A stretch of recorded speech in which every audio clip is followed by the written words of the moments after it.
Hello folks, welcome to this video, and I'm going to be talking about the news that Jari-Matti Latvala is going to be entering in Rally Sweden with Juho Hänninen as co-driver in a fourth Toyota Yaris World Rally car. I'm going to be talking about the event itself, and I'm going to be talking about the rumoured deal that Jari-Matti has with Toyota Gazoo Racing for this season. Now firstly, Rally Sweden is a big event for Jari-Matti. It's the place where he scored his first win, in the process becoming the WRC's youngest ever event winner. It's also the place where in 2017, on Toyota's second event back in the top flight, Jari-Matti delivered them a victory. So for him to be entered in that event is a big deal for him, and it's a big deal for Toyota. Could it mean that he could potentially be manufacturer points nominated and be a strong kind of reinforcement, a strong kind of rear gunner or backup?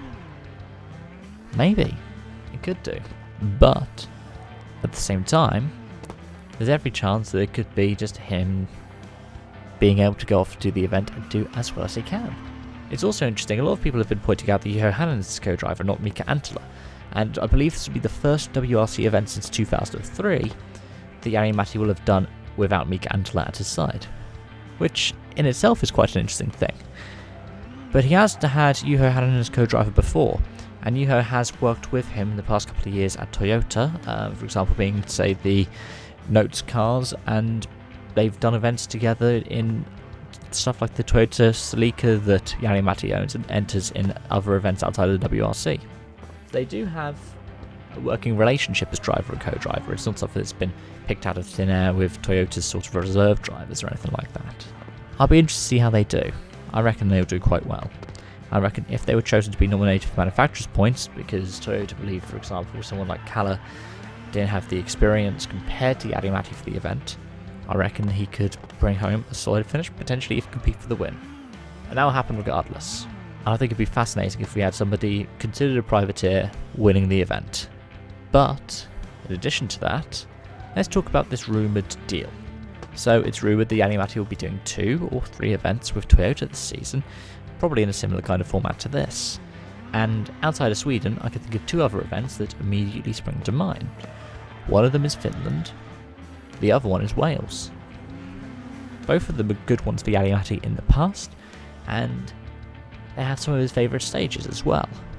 So they'd be good ones for him to do. They'd be ones which would be quite easy for Toyota to enter him into, especially Finland. It's, for all intents and purposes, the team's home rally. Well, barring Rally Japan, of course. But it would make sense for him to do those events, and I reckon they'd be ones he'd do well in. It's a shame that Jari-Matti's not with a top full-time drive for this season. I'd love him to be, and I honestly don't feel like he deserved to have his winning streak of a win every season ended last season, but WRC can be tough sometimes. Here's to hoping that these entries will be strong ones for Jari-Matti, and hoping that by the end of the season, he has a contract that's a full-time drive for the season after. Those are my thoughts. Let me know yours in the comments down below. If you enjoyed this, especially if you don't agree with me, please hit the like button because it means that it helps boost the prevalence of this content. If you did enjoy this, make sure to hit the subscribe button as well. That way, if you also hit the bell notification icon, you'll be notified of any future uploads and future streams. For example, on Sunday, I'll be doing a video about the Dakar.